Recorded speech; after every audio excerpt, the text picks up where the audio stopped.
औरुव बहुत छोटे थे जब उनकी सौतेली माँ सुरुचि ने उन्हें कठोर और अपमानजनक शब्द कहे। औरुव अपने पिता राजा उत्तानपाद की गोद में बैठना चाहते थे, लेकिन सुरुचि ने उन्हें रोक दिया और कहा, तुम इस गोद में बैठने के योग्य नहीं हो। अगर तुम्हें राजा की गोद में बैठना है तो अगले जन्म में मेरी ही कोख से जन्म लेना होगा। औरुव का मन बहुत दुखी हुआ। वे रोते हुए अपनी माँ सुनीति के पास गए। माँ ने उन्हें समझाया, बेटा, तुम्हारे सच्चे पिता तो भगवान विष्णु हैं। अगर उनसे कुछ मांगोगे तो वे तुम्हें वह स्थान देंगे जिसे कोई छीन नहीं सकता। औरुव के बाल मन में भगवान से मिलने का निश्चय मजबूत हो गया। वे सीधे वन की ओर चल पड़े। रास्ते में देवर्षि नारद उन्हें मिले। नारद जी ने उन्हें बहुत समझाया कि वे इतने छोटे हैं, अभी खेलकूद और शिक्षा का समय है। लेकिन ध्रुव का मन बहुत अड़िग था।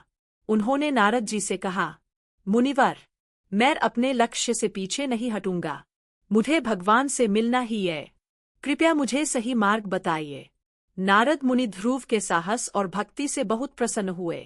उन्होंने औरुव को नमो भगवते वासुदेवाय मंत्र दिया और मधुवन में जाकर भगवान विष्णु की उपासना करने की विधि सिखाई। औरुव ने मधुवन में घोर तपस्या शुरू कर दी।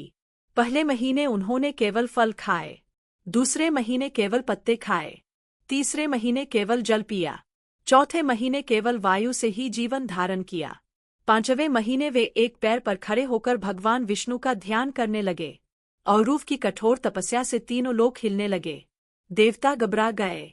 वे भगवान विष्णु के पास पहुंचे और बोले, प्रभु, एक बालक इतनी कठोर तपस्या कर रहा है कि ब्रह्मांड डगमगा रहा है। भगवान विष्णु ध्रुव की भक्ति से प्रसन्न होकर मधुवन में उनके सामने प्रकट हुए। अपने 4 भुजाओं वाले दिव्य रूप में भगवान को देखकर ध्रुव की आंखों से आनंद के आंसू बहने लगे। वे भगवान के चरणों में गिर पड़े। भगवान विष्णु ने ध्रुव से कहा, वत्स, मैं तुम्हारी भक्ति से अत्यंत प्रसन्न हूँ। जो तुम्हारे मन में है वह वर मांगो। औरुव ने कहा, प्रभु, मुझे ऐसा स्थान दीजिए जिसे कोई हटा न सके, जो सदा अटल और अमर हो। भगवान विष्णु ने मुस्कुराकर कहा, वत्स, तुम आकाश में सबसे ऊंचे, अटल और अमर स्थान ध्रुव तारे के रूप दीजिए जिसे कोई हटा न सके, जो सदा अटल और अमर हो। भगवान विष्णु ने मुस्कुराकर कहा, वत्स, तुम आकाश में सबसे ऊंचे, अटल और अमर स्थान ध्रुव तारे के रूप